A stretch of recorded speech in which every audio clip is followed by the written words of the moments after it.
Everybody, నేను మీ English teacher. Welcome back to our channel. అందరూ బాగున్నారని అనుకుంటున్నాను. ఈరోజు కూడా మీ అందరి కోసం మరొక మంచి వీడియోని మొదలు పెట్టే ముందు ఈ వీడియో డిస్క్రిప్షన్లో మీ అందరికీ ఉపయోగపడే మంచి ప్రొడక్ట్స్ని ట్యాగ్ చేశాను. అవి మీకు నచ్చితేనే ఆ లింక్ క్లిక్ చేసి పర్చేస్ చేయండి. ఇప్పుడైతే ఈ వీడియోలో మీ అందరి ఫేవరెట్ కిడ్స్ రిలేటెడ్ సెంటెన్సెస్ ఉండబోతున్నాయి. పిల్లలతో చాలా ఫ్రీక్వెంట్గా మాట్లాడుతుండే వాటన్నిటిని ఇంగ్లీష్లో ఈజీగా ఏ విధంగా చెప్పాలో క్లియర్గా ఎగ్జాంపుల్స్తో చెప్పడం జరిగింది. సో వీడియోలో ఉన్న సెంటెన్సెస్ మీకు యూస్ఫుల్గా అనిపిస్తే ఒక లైక్ చేయండి. ఇప్పుడైతే ప్రీవియస్ వీడియోలో నేను మిమ్మల్ని 2 క్వశ్చన్స్ అయితే అడిగాను కదా, వాటి ఆన్సర్స్ని చూసేద్దాం. ఫస్ట్ వన్ ఈజ్ దోమతెర. దోమలు ఉన్నప్పుడు ఇది యూజ్ చేస్తూ ఉంటారు కదా, సో దీన్ని ఇంగ్లీష్లో మస్కీటో నెట్ అని చెప్తాం. నా ద సెకండ్ క్వశ్చన్ ఈజ్ నా పాదాలు పగిలాయి. ఈ సెంటెన్స్ని ఇంగ్లీష్లో మై ఫీట్ ఆర్ క్రాక్డ్ ఈ విధంగా చెప్తాం. క్రాక్డ్ హీల్స్ అంటే పగిలిన పాదాలు అని. ఇప్పుడు మీకోసం ఈ వీడియోలో 2 ప్రశ్నలు ఉంటాయి కదా, వాటిలో ఫస్ట్ వన్ ఈజ్ జున్నుపాలు. జున్నుపాలని మనం ఇంగ్లీష్లో ఏ విధంగా చెప్తాం? What do we call them in English? Let me know in the comments. ఇప్పుడు మీకోసం సెకండ్ క్వశ్చన్, అదేంటంటే తిన్నది బయటకు వచ్చేలా ఉంది. వామిటింగ్ సెన్సేషన్ ఉన్నప్పుడు ఇలా అవుతూ ఉంటుంది కదా, సో దీన్ని ఇంగ్లీష్లో ఏ విధంగా చెప్తాం? తప్పకుండా కామెంట్ సెక్షన్లో కామెంట్ చేసి చెప్పేయండి. ఇప్పుడైతే లేట్ చేయకుండా మన వీడియోని మొదలు పెట్టేద్దాం. Let's get started. First sentence in this video is నువ్వు సైకిల్ మీద స్పీడ్గా వెళ్ళొద్దు లేదా సైకిల్ స్పీడ్గా తొక్కొద్దు ఇలా చెప్తూనే ఉంటారు కదా. అయితే దీన్ని ఇంగ్లీష్లో don't go fast on the bicycle.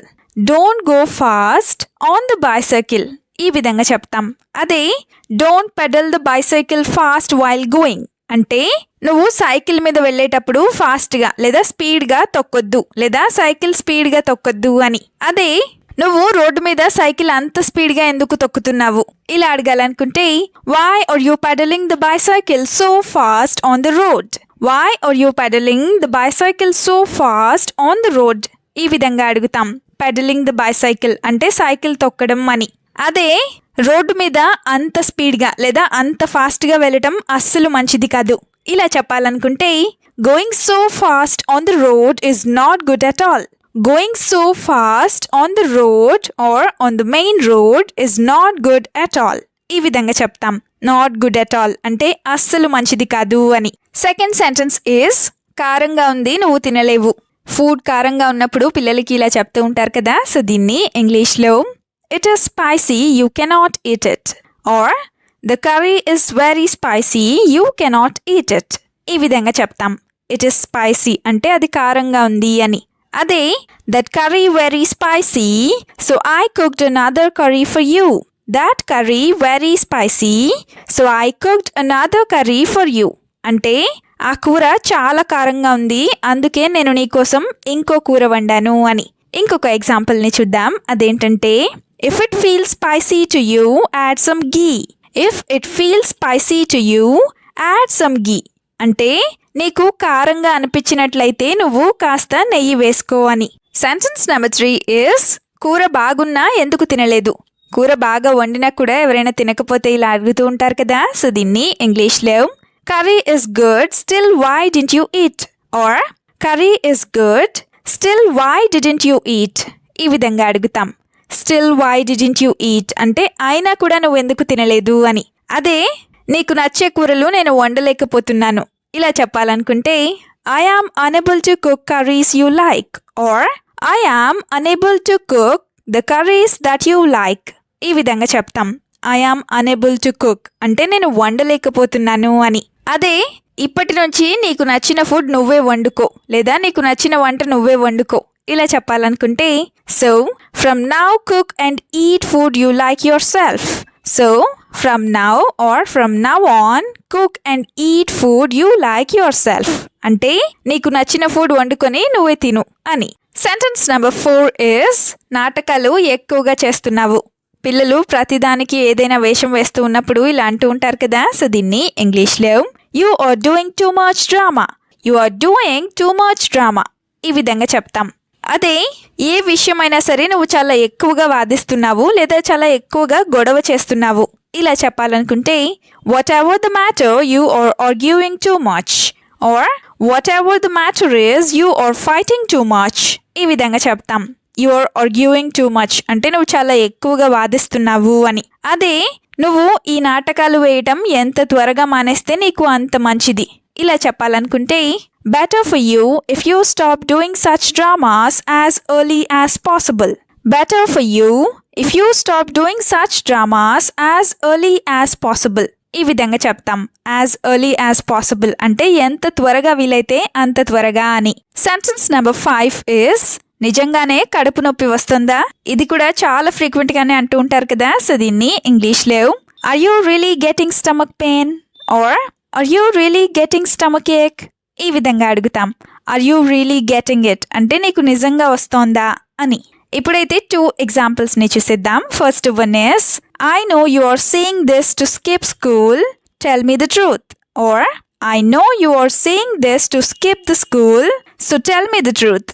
అంటే నువ్వు ఇది స్కూల్ మానేయడం కోసమే చెప్తున్నావని నాకు తెలుసు, కాబట్టి నిజం చెప్పు అని. Another example is why are you lying without really having stomach pain. Why are you lying without really having stomach pain అంటే నీకు నిజంగా కడుపు నొప్పి రాకుండా నువ్వు ఎందుకు అబద్ధం చెప్తున్నావు లేదా ఎందుకు అబద్ధాలు ఆడుతున్నావు అని. సెంటెన్స్ నెంబర్ 6 ఇస్ నెమ్మదిగా నమిలి తిను. ఇది కూడా పిల్లలకి చెప్తూనే ఉంటారు కదా. సో దీన్ని ఇంగ్లీష్లో chew and eat slowly. chew and eat slowly. ఈ విధంగా చెప్తాం. chewing అంటే నమలటం, eating అంటే తినటం అని.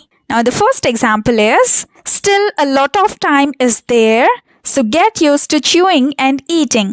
Still a lot of time is there, so get used to chewing and eating.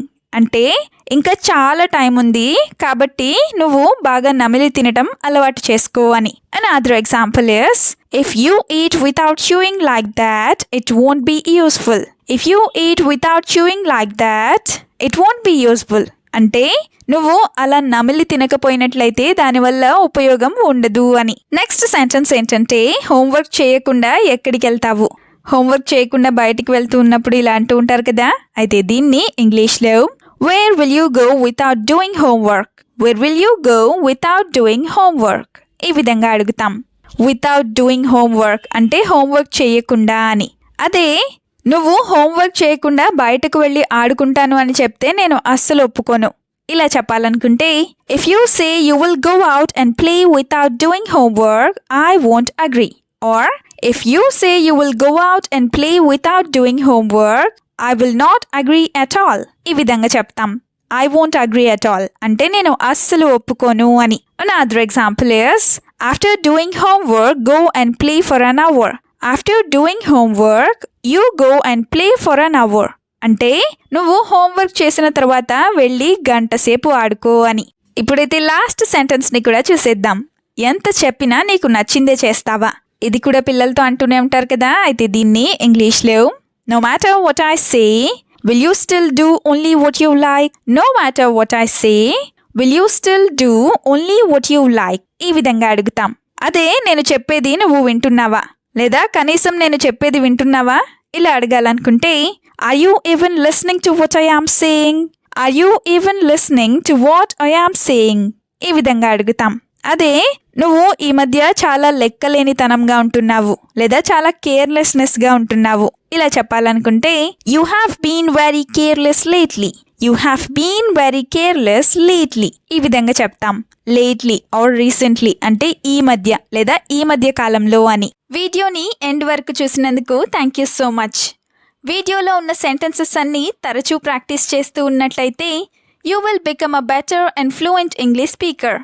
ఈ వీడియో మీకు ఏ విధంగా అనిపించిందో మీ ఫీడ్బ్యాక్ని మాత్రం తప్పనిసరిగా కామెంట్ సెక్షన్లో కామెంట్ చేసి చెప్పండి. We'll meet you again with a useful and interesting video. Until then, keep learning, keep practicing and keep supporting Tinglish Teacher. Have a good day. Bye-bye.